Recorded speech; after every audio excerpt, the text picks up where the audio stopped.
பஞ்சாயத்துல DNA test எடுக்கலான்னு சொன்னப்போ ஜீவா மயக்கம் போட்டு விழுந்து தனக்கு சுகர் இருக்குன்னு சொல்லி பெரிய டிராமா பண்ணி பிளட் டெஸ்ட் எடுக்க விடாம தடுத்துட்டான்.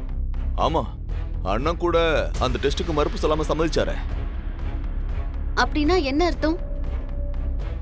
ஜீவா சொன்னபடி அவன் பெரியப்பாவோட புள்ள இல்லைன்னு நிரூபிக்க அவரும் தயாரா தான் இருக்காரு. ஆமாம்மா, மச்சான் டெஸ்ட்டுக்கு ஒத்துக்கும் போதே உண்மை என்னன்னு நமக்கு தெரிஞ்சு போச்சு. அதோட அந்த டெஸ்ட் எடுத்து தான் நம்ம மச்சானை பத்தி தெரிஞ்சுக்கணுமா என்ன? அவர் யாருன்னு நம்ம எல்லாருக்குமே தெரியுமே. அது சரிமா, ஆனா இப்ப எதுக்கு இந்த பேச்சு? சொல்றேன் சித்தப்பா. கோவத்தோட போயிருக்கிற புவனா நம்மள அட்டாக் பண்றதுக்கு முன்னாடி முதல் அடி நம்மளோடதா தான் இருக்கணும். அதுக்கு நீங்க 2 பேரும் தான் களத்துல இறங்கணும். சொல்லுமா, நாங்க என்ன செய்யணும் நீ சொல்லு. நான் ரகுராமுக்கு மனைவி ஆக முடியாம ரகுராம் கிட்ட தோத்துருக்கேன். அதெல்லாம் எனக்கு பெரிய வலியை தரலன.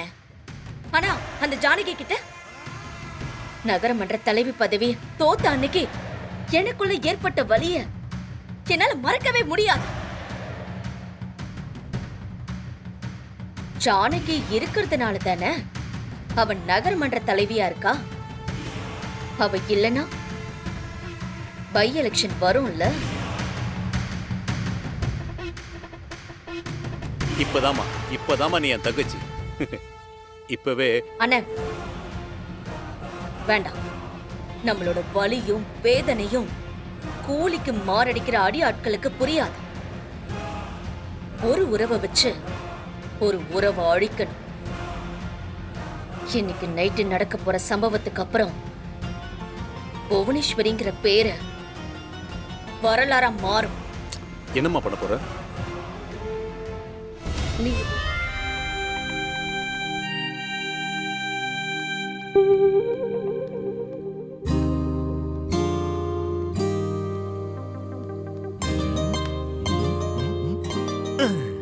ஏய் பொண்டாட்டி.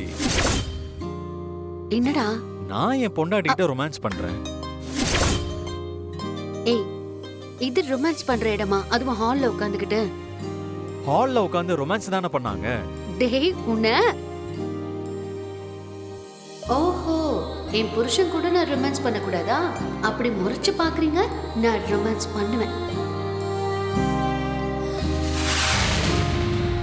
எவ்வளவு நேரம் தான் இதுக்கு முன்னாடி உட்கார்ந்திருப்ப? போதும், எடுத்து வை. சீனு, இப்படி ஹால்ல உட்கார்ந்துகிட்டு என்ன கொஞ்சற திடீர்னு பெரியம்மா வந்தா என்ன நினைப்பாங்க? நம்மள பத்தி அவங்க தப்பா நினைக்க மாட்டாங்க? அது நம்ம ரொமான்ஸ் எல்லாம் ரூம்குள்ள தான் வச்சுக்கணும். இப்படி வெளியில எல்லாம் வச்சுக்க கூடாது.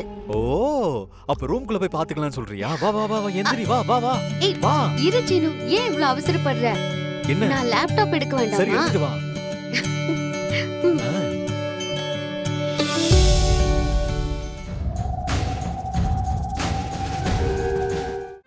ஐயோ, என்னங்க கையில விலங்கோட இருக்காரு? லாக்அப்ல இருந்து தப்பிச்சு வந்துட்டாரா? தப்பிச்செல்லாம் வரல. இன்ஸ்பெக்டரே கொண்டு வந்து விட்டுட்டு போயிருக்காரு. எதுக்கு? அதெல்லாம் உனக்கு எதுக்கு? தங்கச்சி டிஃபன் பண்ண சொல்லிச்சுல்ல, போய் அந்த வேலையெல்லாம் பாரு. சரியான கொலைகார குடும்பத்துல வந்து மாட்டிக்கிட்டோமோ. நானே ஒரு அக்யூஸ்டு, ஒரு அக்யூஸ்ட் அலற விடுற அளவுக்கு இன்னொரு அக்யூஸ்ட் இருக்கானே. என்ன யோசிக்கிற? உங்க கெஸ்ட் லாக்அப்ல இருந்து வந்திருக்காரு, சரி. ஆனா அவர் கையில எதுக்கு ஹேண்ட் கஃப் இருக்கு? அதை கழட்டிட்டு ஃப்ரீயா இருக்க வேண்டியதானே? இன்ஸ்பெக்டர் கீ கொடுக்காம போயிட்டாரு. அதான் ஆளை வர சொல்லியிருக்கேன். இதான் விஷயமா? என்கிட்ட ஒரு வார்த்தை முன்னாடி சொல்லிருக்கலாம்ல. சொல்லிருந்தா என்ன பண்ணிருப்ப? என்ன பண்ணிருப்பனா? ஹேண்ட் கஃபை கழட்ட எனக்கு ஒரு ஹேர் பின் மட்டும் போதும். என்னையா சொல்ற? இதுக்கு முன்னாடி ஹேண்ட் கஃபை கழட்டிட்டு எத்தனை வாட்டி தப்பிச்சிருக்கேன் தெரியுமா? அப்படின்னா உன்னால இதை கழட்ட முடியுமா? முடியுமான்னு கேக்குறீங்கல்ல, எப்படி கழட்டுறேன்னு பாருங்க. பசுபதி சார், மேடமோட ஒரு ஹேர் பின் மட்டும் எடுத்துட்டு வாங்க. முறைக்காதீங்க சார். காரியம் ஆகணும்னா காலில் விழுந்தாகணும்ல. காலில் விழுறது இல்ல, வேலை செஞ்சுதானே ஆகணும்.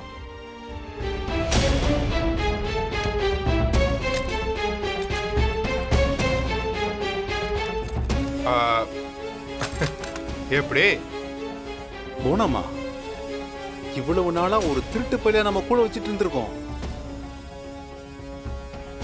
இனி லாக்கர் இருக்கிற ரூமுக்கெல்லாம் 2 பூட்டு போடணும் போல இருக்க. 2 எல்லாம் பத்தாது சார், 10 கூட போடுங்க. பூட்டை திறக்கிறதுல ஐயா கில்லி. அப்போ டிஜிட்டல் லாக் தான் போடணும். போட்டு பாருங்களேன். நீங்க டிஜிட்டல் லாக் போட்டு பாருங்க, திண்டுக்கல் பூட்டு போட்டு பாருங்க, எல்லாத்தையும் ஓபன் பண்ணிடுவேன். அதுலயே ஐயா கில்லி. மேடம், யார் மேடம் இவரு? என்னை விட பயங்கரமான ஆளா இருக்காரு.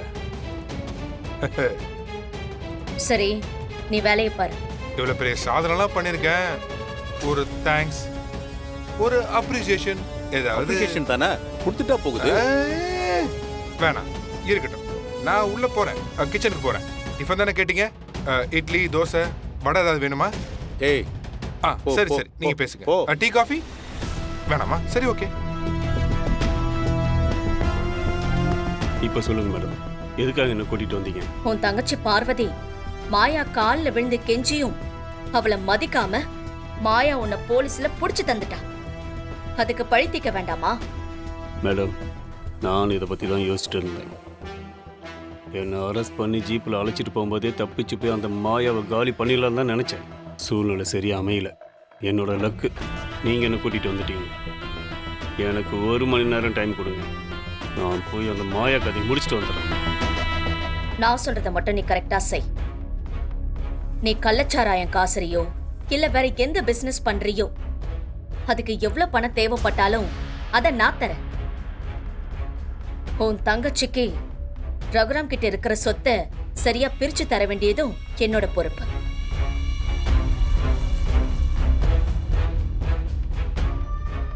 ஓகே மேடம், நீங்கள் சொல்கிற மாதிரியே செய்கிறேன். இப்போ நான் என்ன பண்ணணும்? சொல்றேன், கவனமா கேட்டுக்கோ.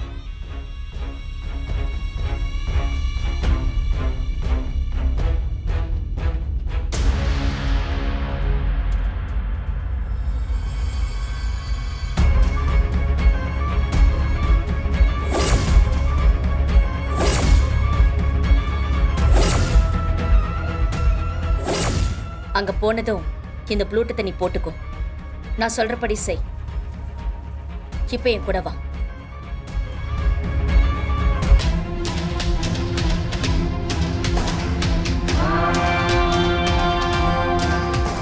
இந்த வேன்ல போ. அங்க போய் ஜானகியை கொன்னு அவளை இந்த சவப்பெட்டிக்குள்ள போட்டு இதே வேன்ல வச்சு திரும்ப கொண்டு வந்த. அவளோட பாடி வந்ததும் அவளை எங்க புதைக்கணுமோ அங்க புதைச்சிருவேன். அது சரிம்மா, அவளை கொன்னா பத்தாதா? பாடியெல்லாம் எதுக்குமா எடுத்துட்டு வந்துக்கிட்டு?